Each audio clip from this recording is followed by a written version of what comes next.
That's why I gave you this picture first. I want you to see that there's a big process called hematopoiesis, which leads to the production of all the formed elements. All the red blood cells, all the white blood cells, even the platelets are produced through hematopoiesis. And then Kelly's question was, what's the difference between hematopoiesis and erythropoiesis? Well, see at the top, there's a little cell up there called the hemocytoblast stem cell. We're going to talk about it in a little more detail. If you go to the right, you'll see it becomes a myeloid stem cell. See that myeloid stem cell, are you following me? See that thing can become a red blood cell? That one little piece, that pathway right there, that one little piece of this whole thing called hematopoiesis, that one little piece is called erythropoiesis. It's how do you make red blood cells. But erythropoiesis, I want you to know, is just one small subset of a much bigger thing called hematopoiesis, which can lead to production of all the formed elements, not just the red blood cells. Kelly, are we getting to it? See what the difference is? Erythro is just red blood cells. Just red blood cell production. Hemato is all the formed elements. Okay, got it. So erythro is just one little piece of hemato. Denise? Yeah, I thought that the reason, I'm just going back a little, the reason why the red blood cell is biconcave is because of the lack of nucleus, because of the... That contributes to what lets it be biconcave. But I was interested in you seeing the benefits that come out of it being biconcave. It does lack a nucleus, we're going to talk about that here. But, and that does contribute to why it's that shape, but I'm less interested in seeing why it's that shape as seeing the important benefits that come out of it being that shape. It's a little bit different. Are you okay with that? Yes. Thank you for accepting my answer, even though it's a really crappy answer. Thank you. Check out with me hematopoiesis. Before we get to erythro up there on the screen, we have to talk a little bit about hematopoiesis. It is on a list of topics we have to cover, and our book does attempt to cover hematopoiesis. They just do it in way too much detail for our level. So that's when we resort to using the baby book, right? I would like everybody to know that in your red bone marrow, but do you remember from A&P 1 there was yellow bone marrow and red bone marrow? Yellow is that fatty stuff, right? That's not the stuff that makes our blood for us. Only red bone marrow does hematopoiesis. In our red bone marrow, we have these stem cells that you see at the top called the hemocytoblast stem cell. I'm hoping that name is going to stick with you for the rest of your life. Hemocytoblast stem cell. Those are important. You're going to hear about these in your clinical life. A hemocytoblast stem cell, everybody, is a stem cell, as its name says. But I think we better pause there and say, what the heck is a stem cell?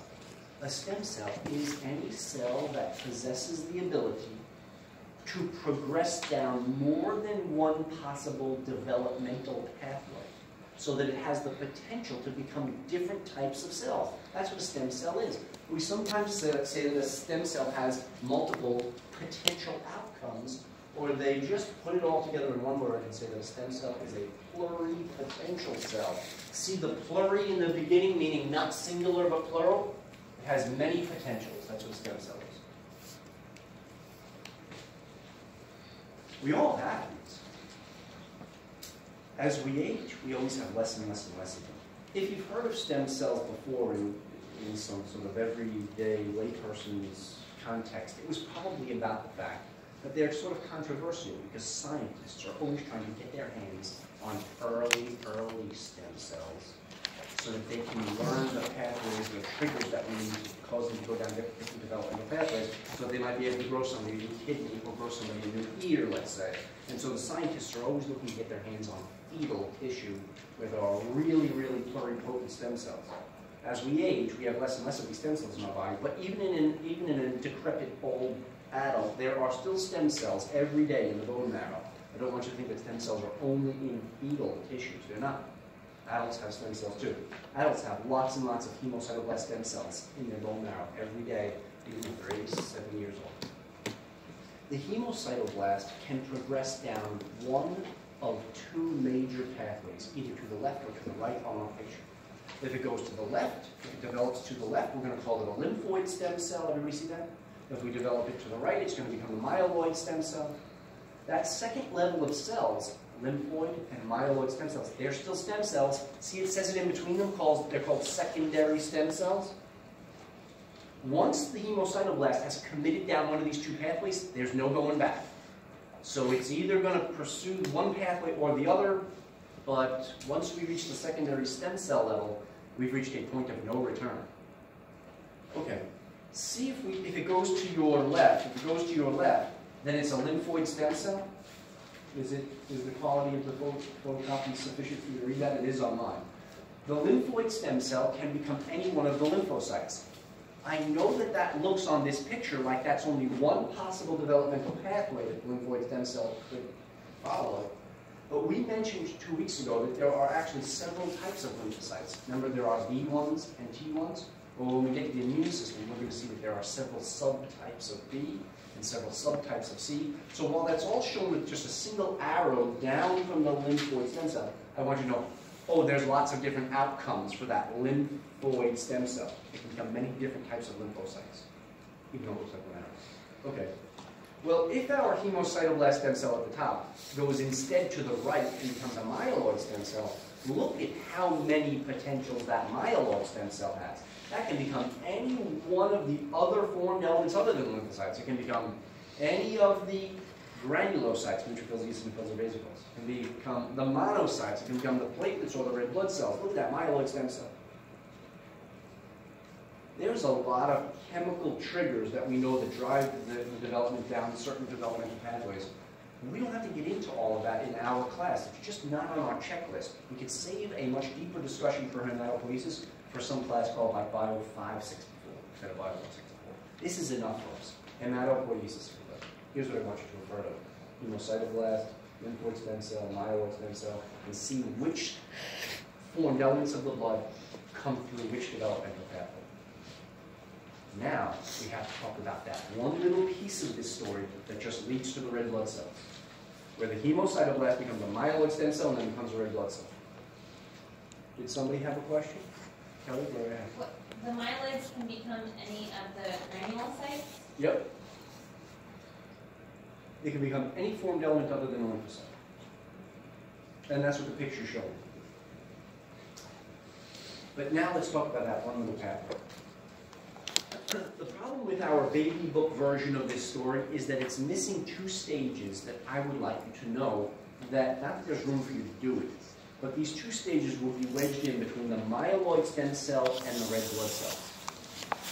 There's two stages in there that I want you to know about that are simply not shown on the baby book picture. They are shown for us on figure 17.5, so now we're going to go up here to figure 17.5 to talk about erythropoiesis, the formation of just the red blood cells.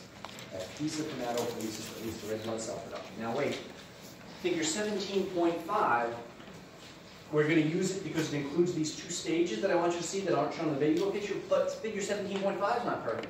It's missing an important stage that is found in the baby book picture. I sent you an email.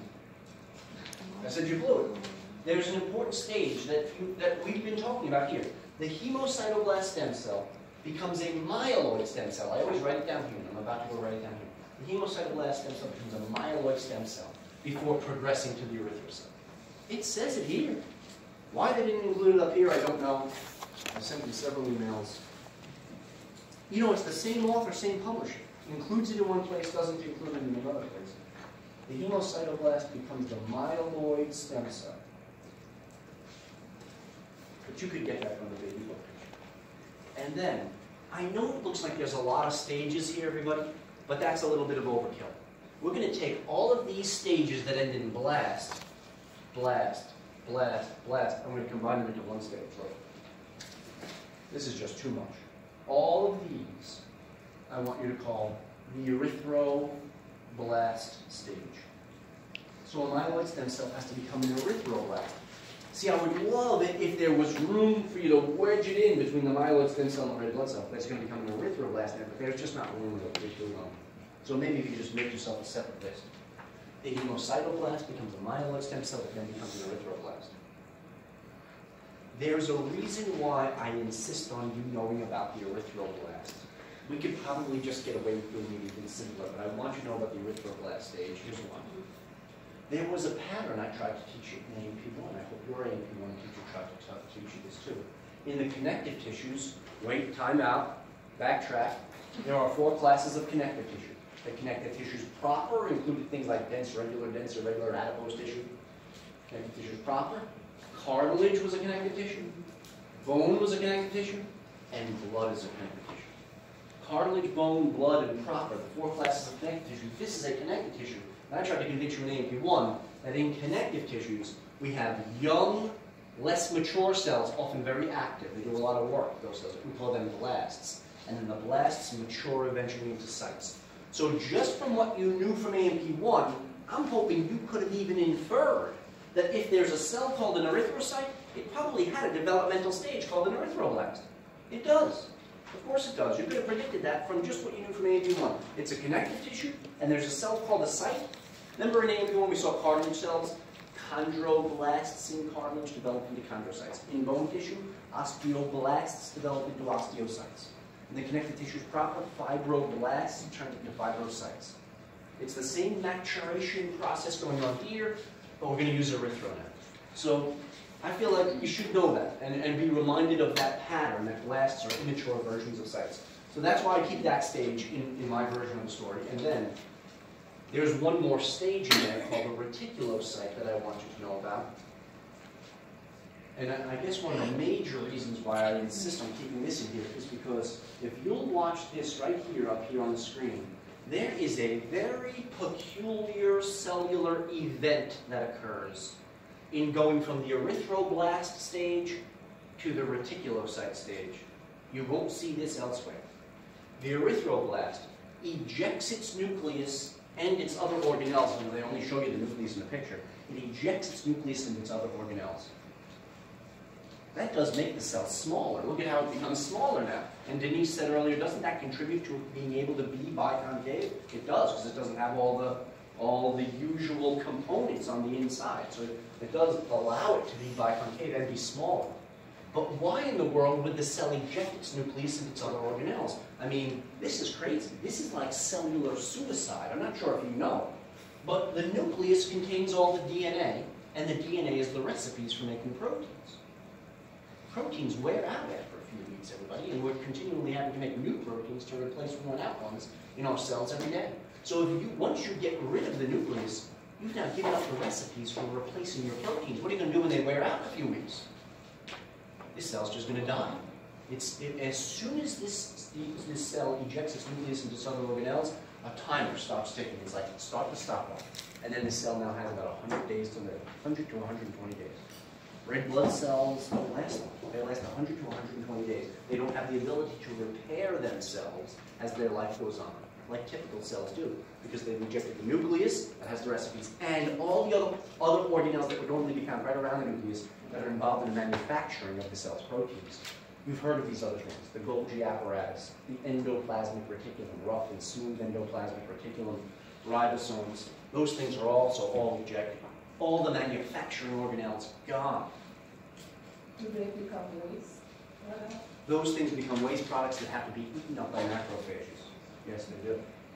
Okay, so because of this strange event that marks the progression of an erythroblast into the reticulocyte stage, that's one good reason why I think we better keep the reticulocyte in our story. Because that's unique. That's likely to be asked on some test someplace. Not only by me, but like some, I don't know what, some state or national authorities there someplace. Did you notice that red blood cells lack a nucleus and other organelles? By some biologists' standards, we wouldn't even count that thing as a cell, because it doesn't have all the usual cell parts to it. But we'll count it as a cell here, so that we don't lead to any confusion. One more thing. There's nothing about this word reticulocyte, the word itself anyway. There's nothing about that that would tell you that it's an immature red blood cell. Not like erythroblast. When you look at that word, I'm hoping you could be like, well, erythro, like the erythrocyte, blast just means it's an immature version. You can reason your way to knowing that this is an immature red blood cell. There's no way to reason your way to knowing that this is an immature red blood cell. So you just have to have heard of it and know it, and it comes up clinically. Because this is what happens. There should be very few or none of these circulating around in your bloodstream. All of these stages here are taking place in the red bone marrow, and we should only be releasing cells out into the circulation, out into the bloodstream, when they've reached this stage here. But if you are losing red blood cells out of your body faster than your bone marrow can replace them, then the bone marrow gets desperate. And it may start churning out some of these in a desperate attempt to get enough oxygen out to your tissues. So if you were bleeding someplace, and the bone marrow can't keep up with replacing those red blood cells, or if you had an infection that was destroying these guys, and the bone marrow can't keep up with replacing them, then you're going to start to see elevated reticulocytes in the circulation. Oh man, that means the bone marrow is failing to keep up with red blood cell production. And when you see elevated reticulocytes on your patient's chart, how are you going to know that's a red blood cell? Only if you've seen it here. So I think we have to say it in class, reticulocyte. So erythroblasts become reticulocytes before becoming erythrocytes. So that if you were trying to wedge the stages in, the two stages between myeloid stem cell and erythrocyte is simply erythroblast and reticulocyte are those two stages that the baby book picture is missing. This picture up here is missing one stage that we have to write in. Plus it was too complicated, so we had to compress all those other stages into erythroblast. Please don't know these separate sub-phases of erythroblast. They are overkill, unnecessary. Denise, go ahead. Sorry, I just No, want I'm sorry, that's why I come. if the reticulocyte, as you said, no, the red blood cells is not producing out the bone marrow. It's not Is producing that it. when that person gets the transfusion? That's one possibility. That's one possibility. But that's like bringing out the big cannon, the transfusion. There's other steps you would take first with pharmaceuticals to try to get red blood cell production sped up a little bit. And then if you don't have enough time, or the patient only arrives in the clinical setting so late into the process that it's an emergency, then we're going to go to the transfusion. Or you're giving the medicine trying to speed up the red blood cell production, but it's not enough, then you may have to resort to the transfusion. So there's a little bit of time and other interventions that you might try before bringing out the big cannon, the transfusion. But yes, it could lead to transfusion if you can't keep up. Yes, absolutely. Okay, so please know about the developmental pathway called erythropoiesis that leads to the production of erythrocytes. So the cell fragments, you said, just get eaten up, they don't become platelets? Or like... No, we'll see how the platelets are formed. Those cell fragments just get eaten up by macrophages. The platelets are fragments of a cell called a megakaryocyte. We have to get to that story. It's on our list of topics that we have to cover also. Okay, so now, in my mind, I'm thinking, okay, we covered hematopoiesis, check. We covered erythropoiesis, check. But more about erythropoiesis. I want you to know this process right here is under hormonal control. That's the next picture. So meet me then, if you would, at figure 17.6. So we can talk about the hormonal control of erythropoiesis.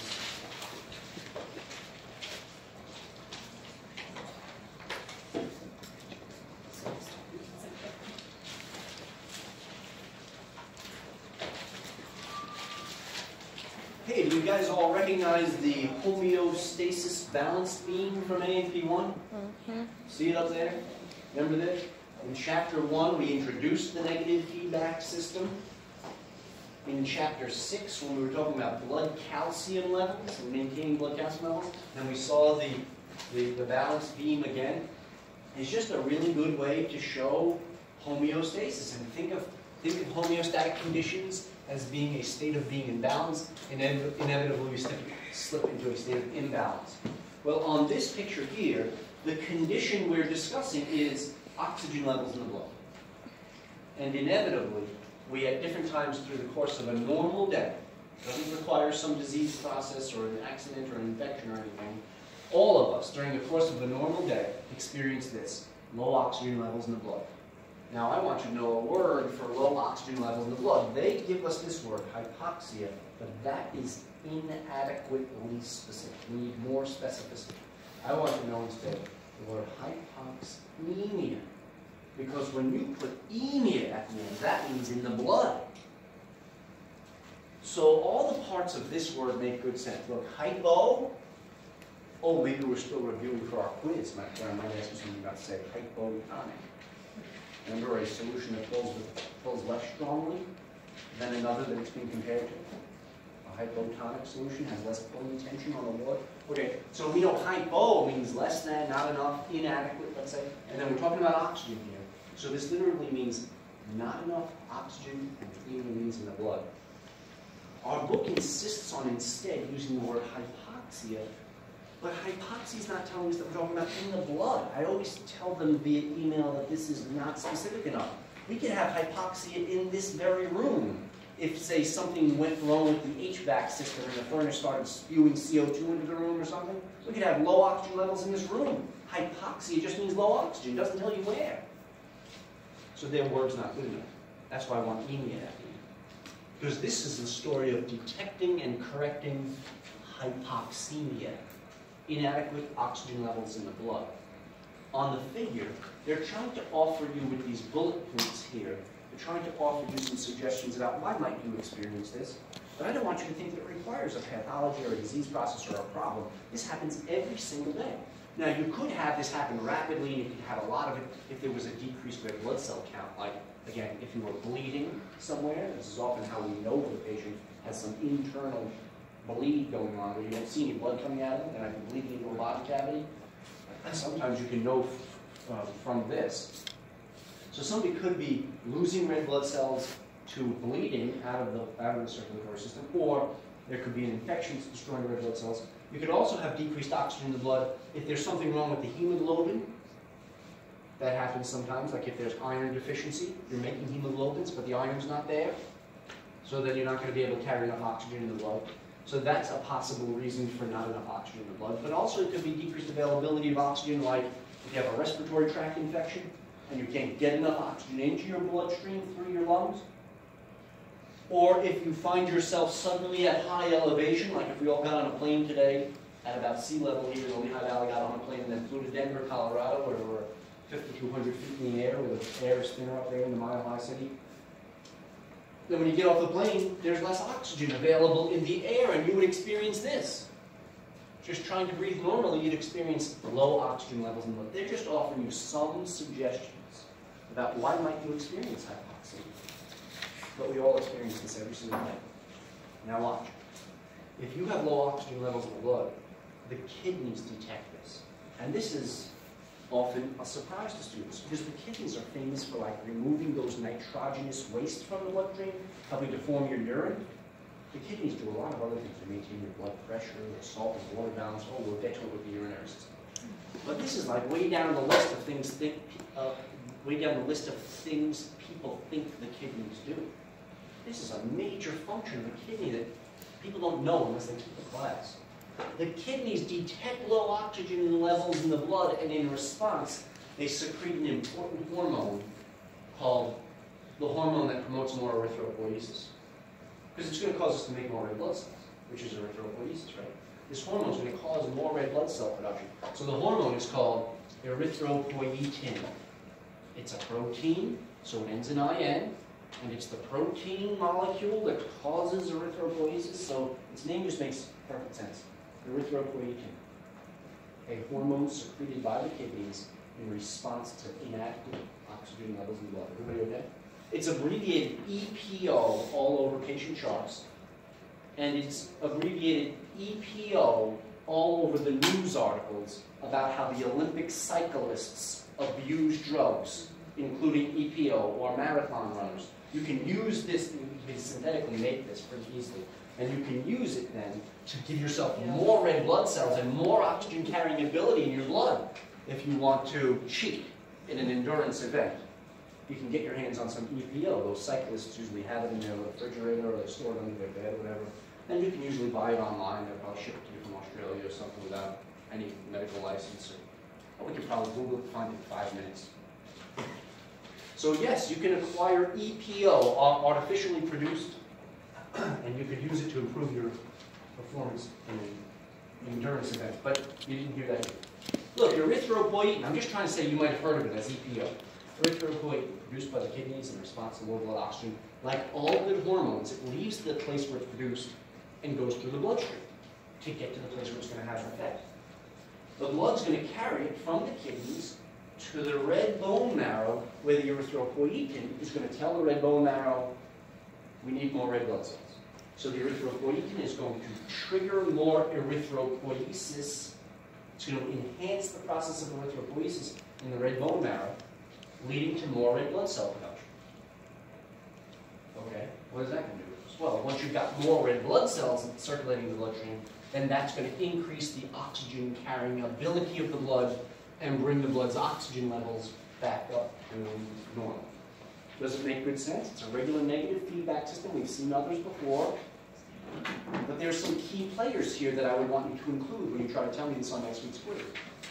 I would want you to be able to use the word hypoxemia, let's say, and make sure you tell me about the kidneys, the erythropoietin, the bone marrow, and the fact that getting more red blood cells improves the blood's ability to carry oxygen. More red blood cells mean you can get more oxygen in the blood. How long does it take for the new red blood cells to hit blood? You know, there are red blood cells in various stages of development, so those ones that are in late stages of development could be triggered to come out within a matter of hours. However, I think the more thorough answer to your question is really found on table 17.2, where it tells you this. How long does it take for these cells to develop? And red blood cells spend about 15 days from the time they're a hemocytoblast stem cell until the time where they're a full-fledged red blood cell. So I think really, if I could rephrase your question, how long does it take for a red blood cell to develop? About 15 days. But there are blood cells that are at day 13 or 14 right now, let's say, and when we release our erythropoietin, we might be able to get them out in the next few hours. You see what I mean? We can rush them along. So when will you start seeing more red blood cells? Within hours. Within hours of the EPO. Well, I'm thinking in terms of when we give it to a patient, often after chemotherapy, where you get chemotherapy that knocks down your red blood cells. And then they often then, because we want to knock down a lot of cell populations with the chemotherapy, including cancer cells, but then we want to boost the red blood cell production again, so they often give EPO after chemotherapy because the red blood cells are specifically back up. And you can see a change within hours. So sometimes they'll be like, okay, we'll give you your EPO shot today, tomorrow morning go for blood work, and we have to see that there's elevated rate, that it's working. And we don't have to give you another EPO. But I want you to just understand the normal physiological process as it appears up here. When I ask this to students on quizzes, I have asked it two different ways. I've asked, tell me what you know about the hormonal control of erythropoiesis, because this is the story of a hormone triggering erythropoiesis. Or I've asked, tell me what you know about the negative feedback mechanism that responds to this problem called hypoxemia. So recognize that it's the same question that can come at you two different ways if by chance it comes up on next week's quiz. But it's one that I love to ask because it's like, you know, real genuine physiology. That's seen that stupid balance beam thing, but that balance beam is so good. All of physiology is really about homeostasis, and I love when it boils down to something as simple as can be shown using that balance beam. Okay. So here we have this whole process that I want to make sure that you're realizing that we're talking about this process here, right? This is the process that we're promoting with erythropoietin every day. Because think about this, today, red blood cells are dying en masse, thousands, millions are dying today that were produced 100 days ago. They only last 100 to 120 days. Every day, red blood cells are dying in huge quantities, and they have to be replaced every day. It's not some strange occurrence that this process goes on or that this process goes on. It's an everyday thing. What happens to the red blood cells after 100 or 120 days is what's on figure 17.7.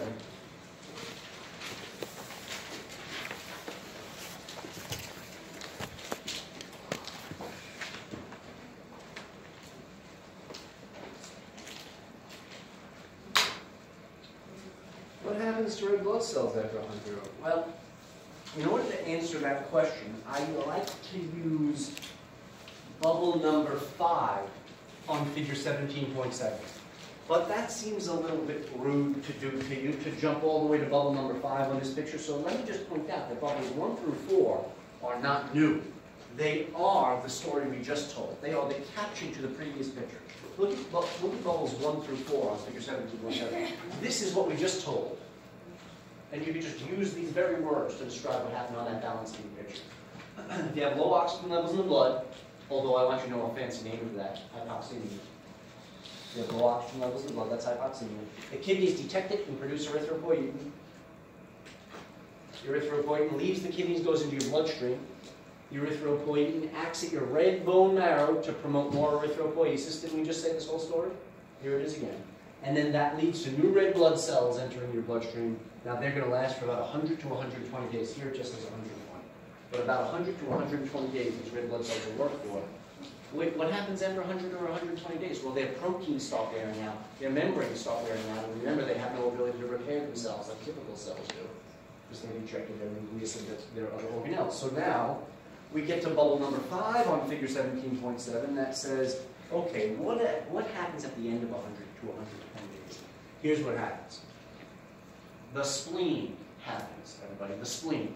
Left upper quadrant, even lateral to your stomach, in between your ribs and the stomach, right out there, that spleen, also known by the nickname of the graveyard of the red blood cells, the spleen, where macrophages are lying in wait on a network of reticular fibers that we covered in a green box back in A&P 1, reticular fibers, forming a reticular connective tissue, a net. It's like a filter in that spleen. And blood is getting pushed through the filter, and dead red blood cells, old, worn out, aged red blood cells get trapped on the network of reticular fibers, and then your macrophages eat them up. What happens to red blood cells after 120 days? Macrophages eat them. Aged, damaged red blood cells are engulfed by macrophages in the spleen primarily. That's why I keep saying spleen, because they've offered you other organs, but it happens to a very small extent in those other organs. Tamara first. What happens if you don't have a spleen? If you don't have a spleen? Yeah, that was my question too. Yeah. Then these other organs pick up the slack, and it'll happen more than. See how they've listed in addition to the spleen, they've listed the liver and the bone marrow, which are capable of doing this process also. In a healthy person with the spleen, liver and the bone marrow are doing this very little. In the absence of the spleen, they will vastly expand their ability to remove these aged, damaged, dying red blood cells. Good? Liver and red bone marrow. That was my same question. Ash, got it. Same question? Oh, you guys are taking it easy. Okay, 2 for 1. 2 for 1. I have a quick question. Go right ahead. So kind of like in short, the spleen filters and traps the dead red blood cells and macrophages eat them up. Couldn't have said it better. See, way to boil it down, Kelly. That helps. Thank you. See, it took me 11 minutes to say it. You said it so fast.